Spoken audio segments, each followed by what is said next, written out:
consideration is an important one because it borders one on security of the oil producing areas. Two, and I think there might be some political interest and political implications around it, which of course as members representing our constituencies must see reasons in trying to come up with legislation that will help support the government to address or assuage some concerns of our people in specific areas like this. So I want to once again call and urge members to let us be up and doing and be very dutiful so that we can be able to now get all these things done as early as possible to the expectation of the leadership of the House of Representatives. I think that's all I can add for now.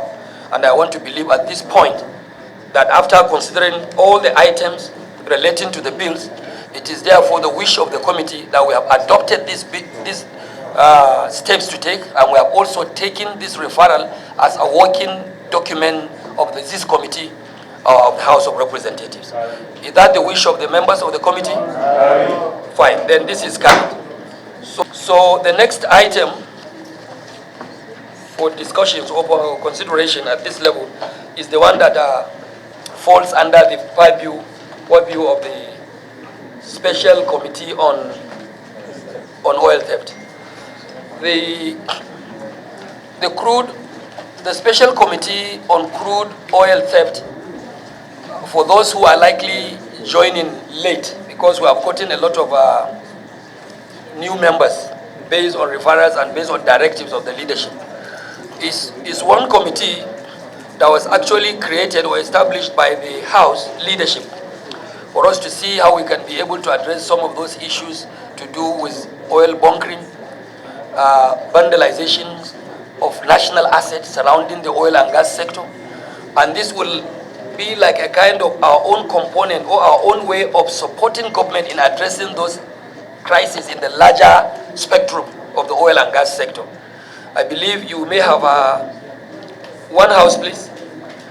You may have heard or known that the federal government itself has established a special committee, an executive special committee on same crude oil theft and vandalization of national oil assets. Please, madam, you are also aware that our security agencies are also doing their best in terms of addressing some of these issues. I think you must have seen either on the screen or on pages of newspapers how the Navy, the Army, and some of these relevant security agencies, including civil defense, the police, doing their own very best to see how we can get our oil and gas national asset secured. So it is in this background that the leadership of the House of Representatives under the Speaker today felt it's also good to have our own kind of intervention, legislative intervention, to see how we can jointly, along with other sectors of government, be able to address this persistent problem surrounding our oil and gas producing areas. So in view of that, the clerk of the committee, who is seated by my left-hand side here, and the deputy chairman of the committee, of course, I would like to say a brand new deputy. And he has come with all the zeal, actually, with all the zeal, the commitment, and the determination to actually deputize. And at one point, I told him that I have upgraded him, not just a deputy, he's now co-chair. He's co-chairing with me to handle this jurisdiction. But in the case of Austin, he is still deputy, I'm chair. So I would like to allow the clerk to give us some update. And I understand there are some proposed bills also that we want the committee to sponsor, as a committee to sponsor on the floor of the House, and see how we can actually be able to impact on the expectation of our people, especially in terms of securing our oil and gas sector and some of our national assets that have been unfortunately been vandalized. So, Mr. Clark, Mr. Eric, you can make hearing, to address all issues affecting oil theft and loss in the country. After the public hearing, the committee perused through all the submissions of relevant agencies, came out with comprehensive findings on the root causes of oil theft, both remote and immediate, and then proposed five bills to address some of these identified issues. The first bill the committee proposed was is a bill to provide an effective, unified and comprehensive legal, regulatory and institutional framework for the prohibition, prevention, detection, prosecution, and punishment of acts of crude oil theft and financing in Nigeria and for related matters. Prior to now and up till now, there is no comprehensive framework. There is no unified legal instrument, that is in operation to check these acts of vandalism. Of course, we have legislations that are dealing with critical infrastructure, but there is no legislation that is at the present dealing with issues of crude oil theft. And of course, we know the importance of crude oil to the sustenance of Nigerian economy. So that is why this committee, is able to come out with this piece of legislation, which of course will be forwarded to all members to look at.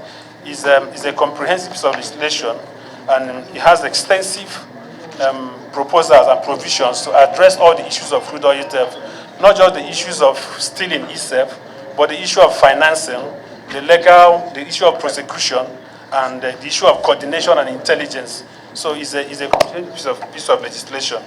Then another bill that the committee also came up with is a bill for an act to amend the Petroleum Production and Distribution Act, laws of the Federation of Nigeria, to provide penalties for pipeline vandalism and sabotage in Nigeria. Prior to this time, we already have a law that is already in existence to address this issue, but it did not make provision, it did not include in it the issue of crude oil. So we amended section 4 of that law to include crude oil as part of the critical component of that legislation. The other piece of legislation, the third one, is an act to amend the exclusive economic zone, the law of the Federation of Nigeria 2004, to increase the penalties for unlawful access to the waters around the wells. Prior to this time, the penalty for unlawful access to the wellhead or those areas that are exclusive economic zone, if you enter illegal, the penalty is 5,000 naira only. And so there is no deterrent for perpetrators of such crime. So what the committee came up with is an amendment to that act to increase that penalty to not less than 10 million naira, and of course, or a period of 10 years imprisonment or more. Because there was no deterrent to these things before. Those of the laws are very, very obsolete. And so the other one is an act to amend the Administration of Criminal Justice Act to prohibit plea bargain for maritime-related offenses. People use their ships to commit heinous economic crimes, and before you know it, they go under the provision of this particular act to enter into a plea bargain.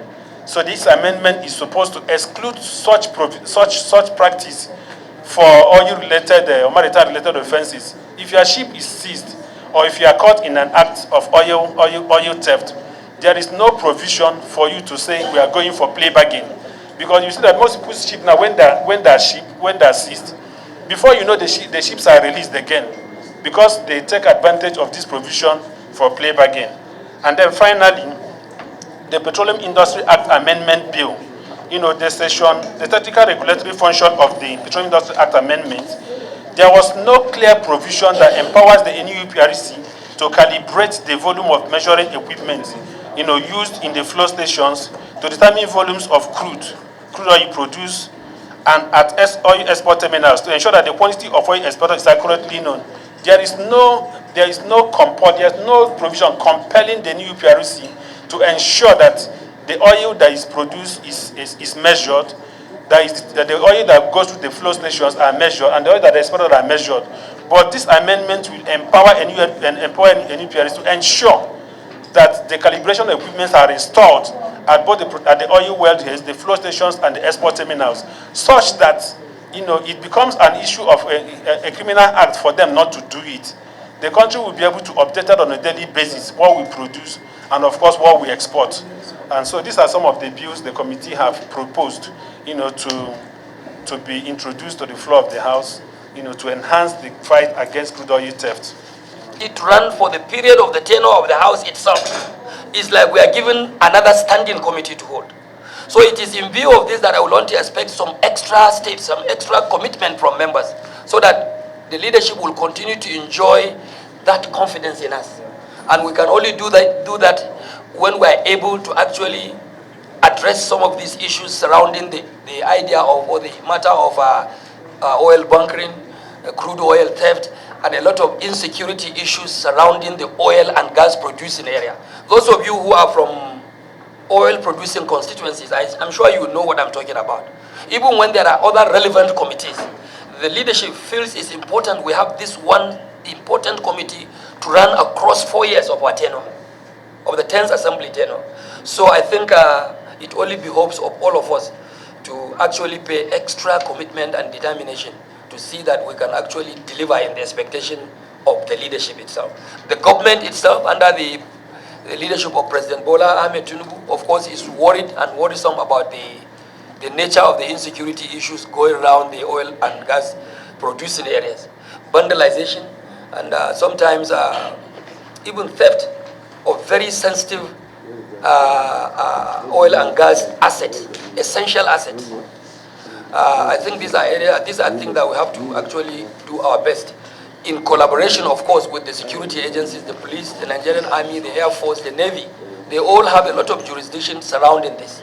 And I understand also, we also have the mandate to also, on behalf of the people of these areas and on behalf of the legislature here, make some recommendations to provide for special funding in the national budget itself. Because the security agencies that are involved in the protection of our national assets definitely may not have necessary funding provided in their core and statutory budgetary provisions. So based on our interface, based on the activities of this special committee, and in relation with the findings we have on the ground over there, we have the mandate and the jurisdiction to come up with some money bills, money recommendations that will be captured or are supposed to be captured in the content and the context of the national budget itself. And when we do that, therefore, we are now creating another special line of oversight over such fundings that are provided for the security agencies to actually be able to safeguard our national assets in the oil and gas sector.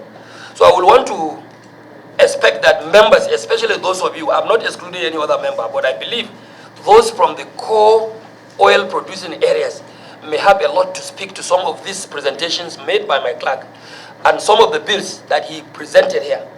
Some of these bills, actually, some of them were brought about by some other relevant agencies. Some of them might have been brought probably even by host communities. So the moment the committee accepts these bills to pass on the floor of the House, then it will be the duty of each and every one of us to individually and collectively push the bills to see the light of the day. And I understand the deputy clerk and the deputy chairman of the committee will also read out the bills. Did you read them? Yeah, I want to read them out. You need to read them out. And I also, to brief further on them. My only suggestion, which I believe I should do that after he has presented, probably I will come up with that one later, but I want us to be participatory, please. Let's be participatory. And members must provide pieces of information that will add quality to the not only to the meeting, but to the activities of this committee. Because this is one committee, I believe, that is one of the very critical committees that will now come up with the face of the House. The face of the House. This is as important as the Appropriation Committee. This is as important as the House Committee on Nigerian Army or on defense and what have you, because this is one committee whose jurisdiction borders specifically on the live wire of the economy of the country, oil and gas sector. So it's one committee that is actually very important, and I hope members will look at it as such. Those was over the course. So we should also do some diagnosis to say, okay, these wells that were drilled are supposed to be producing for 15 years. The total amount of crude that's supposed to be producing is XYZ amount. So why is it that along this field we are getting less of that production? If we wait to account for it at the pipeline, we would be doing medicine after death. We should check from the source, and the source is those wellheads, Mr. Chairman. Another thing I want to say is, you are right that the leadership of this House put this committee to run for the tenure of this committee, because if this committee fails, then the Nigerian economy as we know it has failed. So if we continue waiting for makeshift security arrangement, special task force, joint task force, I think one of the key things we should do as a committee is to react to the increased level of theft. There was a time the federal government and the legislature reacted to the increased level of corruption and decided to create an EFCC. There is nothing that would be too far-fetched if we decide to create a department for oil security. Have them be manned by trained people so that this corruption of getting Navy to bring some, getting police to bring some, getting army to bring some, at the end of the day, there's no real coordination. If we have a unified body that will ensure the enforcement of our act, both the PIA, both the 5 bills that we're trying to propose, and we put the funding, because we are crying that often the other security agencies are not well manned, but we're pulling all these men to go into the oil installations. At the end of the day, there's no point of control. There's no central command. If they decide to change this regime today, we don't know who to hold or who was responsible for the theft that occurred a few years ago. So I believe it will be very important as a committee. We look into establishing an enforcement arm that is going to take over the security of the oil and gas installations. This will not only curtail the issues of crude oil theft, but to control the security of people operating in that area. And I also think, Mr. Chairman, sir, we need to look at special courts for a lot of these crimes that are being perpetrated. If we wait for the usual court cycle for somebody that has been caught to be brought to book and to face judgment, probably some of them will be there for years. So if we can look at special courts, that once these people are caught, their equipment, because some of them have the morale to invest millions of dollars in crude pipeline to be illegally lifting crude. So once they are caught, there should be special courts that would try them. So if we can add these 2 bills, work on it, give it the push, I'm sure with the body language of the leadership of the House and the executive, it will be given speedy action. Those are my contributions, Mr. Chairman, sir. Thank you so much to actually comment on. Though you have addressed some, but I would like to reinforce that reason why we are bringing in these bills here and trying to take them up under the umbrella of the Committee on Crude Oil Theft is the fact that, yes, we need to let the leadership understand that we are working as a committee. The bills he has mentioned here would have ordinarily gone to the floor of the House in my name, in his name, or in any of you's name. I hope you understand. It will just get there sponsored by an individual member. But for the fact that we want members to be participatory in the activities of the committee, and whatever we do should be seen from the point of the collectivity of the committee enjoying the mandate of the leadership. That's why we said, let's take them up from here. So at the end of this meeting, I will expect that these are instrumentalities of law being annexed and also compiled by this House Committee on Crude Oil Theft and Pipeline Vandalization. So in line with this spirit of working together, I would like to not only recommend, I would like to direct that the 4 bills, are there 4 or 5? 5 bills. That the 5 bills should carry one single name of any of our committee members here as lead sponsor. No one member, not even the chairman, should pick 2 bills because we are working as a committee. 2 bills, while some other members have not picked any. So I'm directing that myself, my deputy, my other deputy should only lead as lead sponsor of 1 bill each. Then you now discuss along with my 2 deputies, you work it out, especially those of you that are from the oil producing area. I'm not excluding any other person. But for those who are from the oil producing area, that will also give you some level of credibility and credence to your members. Oh, you guys are doing well for your communities. Then you now allocate the other bills to one member each. You can still give to even Zanyawa where they produce only water there. No problem. Zanyawa can pick Taroni, they have oil there in Taroni, but Makiu is not. No, the kind of oil in Taroni is groundnut oil. The one they are producing in Kano in Taroni is groundnut oil. So we can have any other member take one, but I'm only suggesting that we don't have to, I don't have to take two bills on the floor to my credit as lead sponsor when other members have none to present. I want to be humble to say I have directed. This is the way we go about it, sir. Please. Then, yes, sir. In the country, and it has been taken care of by honorable colleagues. Other things of interest that I wanted to comment on is the issue of calibration of our flow station. The issue of calibration of our flow station. If you talk of vandalism, this thing happens maybe monthly, weekly, yearly, but issue of calibration happens on daily basis, and Nigeria is losing money based on lack of proper calibration. I served in the NNPC 1994 to 1995, and I think part of the thing, even that time we were discussing on how Nigeria is losing money, is the issue of calibration of our flow stations. You can discover that coincidentally, while we are having discussion with one of my colleagues who happens to be in mobile producing now, when we served together, we continued the discussion, and he was telling me that sometimes most of these oil companies are the one providing the meters, and they are the one calibrating even the meters. Not any part of Nigeria is involved. The companies will provide meters, and they are the one who calibrated the meters.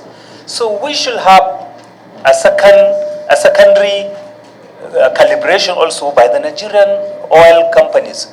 I mean by the Nigerian government. So that after they said, okay, this is the number of oil we produce, I think Nigeria should also verify their own part of the thing. But in a situation whereby the oil producing companies are the one who will tell you that we produce almost 1 million barrel a day, and then nobody to checkmate them, I don't think we are doing right to ourselves.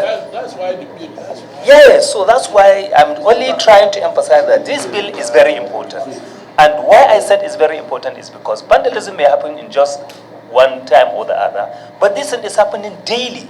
Any time there is production, oil production in this country, it may end up Nigerian government being surcharged.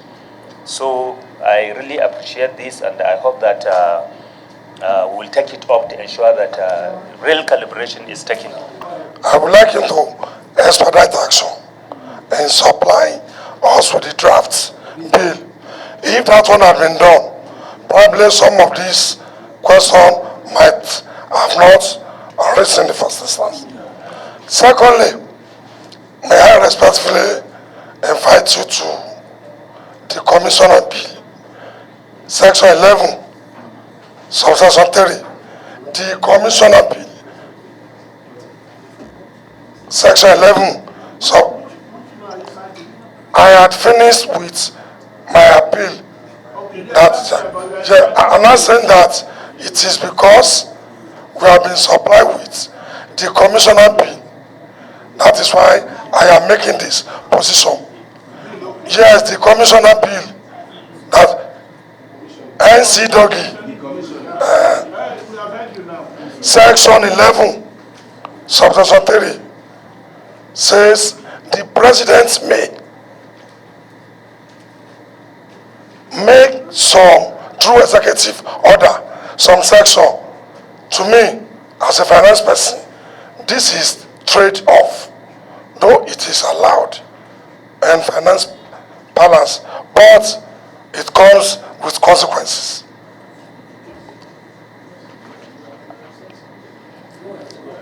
So, I want the chairman to, are you, okay. So, we had listed section 1 to 12, but that's 11.3 says the president may, through executive order, do make some other things. What by tomorrow, if I become president, and I rely on that section, now try to do things that will erode all what the Constitution has said. Power of National Assembly is being taken away. So I want it remodified. The president may do so, subject to ratification of National Assembly, number one. Or the president may do so without altering any of the section that has been passed by National Assembly. Leaving it blank is a bobby trap, and it is like taking off the shine from National Assembly. Anyone that knows his onion, even me, a dollar like me, will rely on that section and do otherwise. I so suggest. Yes, okay, thank you so much. Versatile, as far as governance is concerned, and the clerk of the committee have actually briefed the House. Now, the whole idea surrounding the bills is that, yes, here is a committee put in place by the House of Representatives. And so we cannot say that we are not operating with legal backing. But for us to give it further legislative backing and further legal backing, to give it flesh, to give it strength, we need these bills to pass through. That way, we have created a greater framework for the committee's activities. And so, we want to apologize further because of the volume of the papers. We have not been able to provide members with copies. If these bills are accepted, the long titles, as we may read them out, are accepted, then we can assure you that between now and Monday, all members here will be having these copies of these bills before it is presented at the House. So we have the first bill as the Crude Oil Theft Prevention and Prohibition Bill 2024. The long title, as it is read here, is an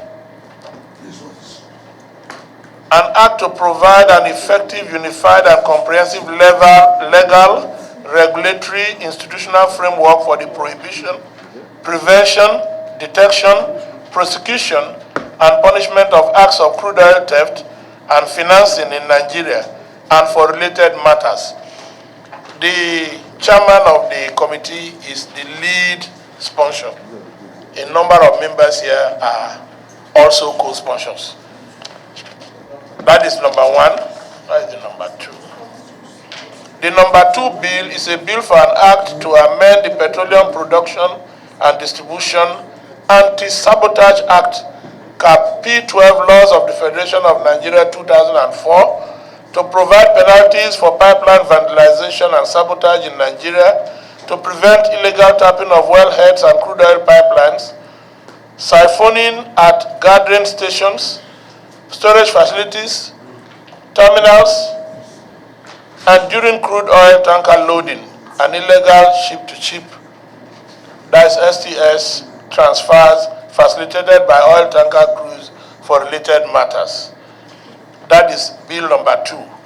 It is also sponsored by the chairman of the committee with members here, several members here as co-sponsors. Time will not permit us to begin to read all that.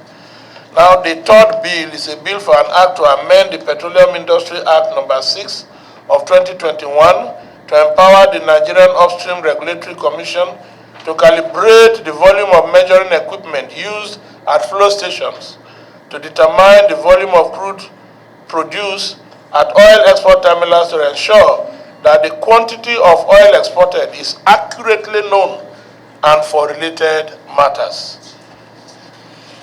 That will be sponsored by the Deputy Chairman, Sese, and co-sponsored by several other members. Every member here is captured as a co-sponsor in most of the bills. The fourth bill will be a bill for an act to amend the Exclusive Economic Zone Act, Cap T5, Laws of the Federation of Nigeria 2004, to increase the penalties for unlawful access to the waters around oil wells, pipelines, terminals, and other infrastructure designated by the federal government as an area for exploring and exploiting, conserving and managing the natural resources of other activities for the economic exploitation and exploration of the exclusive zone for related matters, sponsored by SESE and co-sponsored by another 12 members. And the last but not the least, Bill number 5, a bill for an act to amend the Administration of Criminal Justice Act number 13, 2015 to prohibit plea bargain for maritime-related offenses and for related matters. That will be sponsored by my humble self, Honorable Obodo, and co-sponsored by Mr. Chairman with profound respect and another 15 members. So these are the bills that have been couched to enable this committee have some legal backing and to create some areas of activities, proper activities for the committee. It is proper that we mention this, and if the bills are seen to be proper and passed by this committee, then we can now work further. We'll make available copies and then work further and ensure that in no time the bills are presented before the House. Thank you very much. We'll be better at a point when we come for the technical considerations of these bills. It's like you are, yes, a work plan has been presented here and adopted. So at an appropriate time, most of the points you made now will be required to be represented again, so that they will now be impacted on the body, the content of the bills that we are working on. But thank you, it's a very good contribution, and it's important that we have members like you who have a lot of content to do with the bills we are considering. So also the contribution of the last honorable member from the US. You are from Imo State, yes. Security concerning the fire vandalization, I think is one of the major responsibility of Nigerian civil defense to avoid the duplications of, I think we have to look at it critically. I think that also at an appropriate time. Yes. When we come, this is one important committee because based on the jurisdiction before us, the committee covers issues to do with the live wire of the economy of this country. Vandalizations of oil assets, national assets in the oil and producing areas of our country is one critical problem that has always continuously affected even our budgetary projections. So it is now in the good perception and acceptance of the leadership of the House, they now see reason why a committee of this nature should be actually set up and should not be interrupted probably by giving it 4 weeks to report progress or to report to the committee. So I want to use the opportunity to thank the leadership of the House for giving us this one stretch mandate to continue as a standing committee, special standing committee to cover these very critical areas. And part of the reasons why we have taken this mandate so seriously is that the fact that even the government itself, the president has persistently been so worried and concerned about attacks and insecurity issues around the oil producing states and areas of our country. So it's like this is a kind of an intervention, legislative intervention that we would like now to offer so that we can be able to partner with the government in terms of legislation or parliamentary businesses to help secure our national asset in the oil and gas sector. And the other committee is my normal statutory committee that is called the House Standing Committee on Petroleum Resources Upstream. The two jurisdictions obviously to me are basically one. You are talking of crude oil theft on one hand. Crude oil, not refined or white products oil, no. Crude oil theft. And when you are talking of upstream as a committee, our major jurisdiction is still about crude drilling and even selling of crude oil to the international markets. So I now decided out of my small wisdom to hold a joint committee meetings of these two legs of committees, out of which we have one bill on one hand, which is a bill to establish a commission to oversee the decommissioning exercise which is a major and key government policy of the day. And also consider about 5 sets of bills, on the other hand, under the House Committee, Special Committee on Crude Oil Theft. So that at the end, this committee will now be working to the expectation of the leadership. Not only the leadership, by extension, to be working to the expectation not only of the government, but to the people of the Federal Republic of Nigeria. All of us are members representing our various constituencies. And at the end, we must be seen to be accountable to the happenings in our own areas. So we have 5 sets of bills under consideration at this level to present to the floor of the House as committee-sponsored bills. So these bills will now take names, separate and respective names of members of this committee. Others will now be co-sponsored. I will lead one, the deputy may lead one, any other member will lead one. At the end, we will be presenting these kind of bills in a special way, not as individual members, but as members belonging to this special committee with a lot of expectations from our leadership. Then the other one is taking an all-important bill under the House Committee on Petroleum Resources Upstream, which is a bill that has been set on the floor of the House by His Excellency the Speaker himself, the #1 man of the House of Representatives, for the need to establish a special commission to oversee decommissioning process, because the issue of decommissioning is creating a lot of concern amongst our people. Those of our members who are representing these key and critical areas where you produce oil are bored by questions and questions all over. What's happening? What's happening? So the Speaker, along with the leader of the House of Representatives, feel that we need to have something like a commission that will have those statutory and legal backing to actually oversee the affairs of this decommissioning exercise amongst the operators, and also taking the perception and the concept of our host communities as well. So it's like just a normal committee like any other normal committee, but in this case, considering bills that will subsequently be passed on the floor of the House of Representatives. I want to, on behalf of my very beautiful members that are around here, thank the leadership for bestowing on us this kind of great confidence to undertake this legislative business. And I believe we will deliver to the expectation of the leadership, and we will deliver to the expectation of the Nigerian people.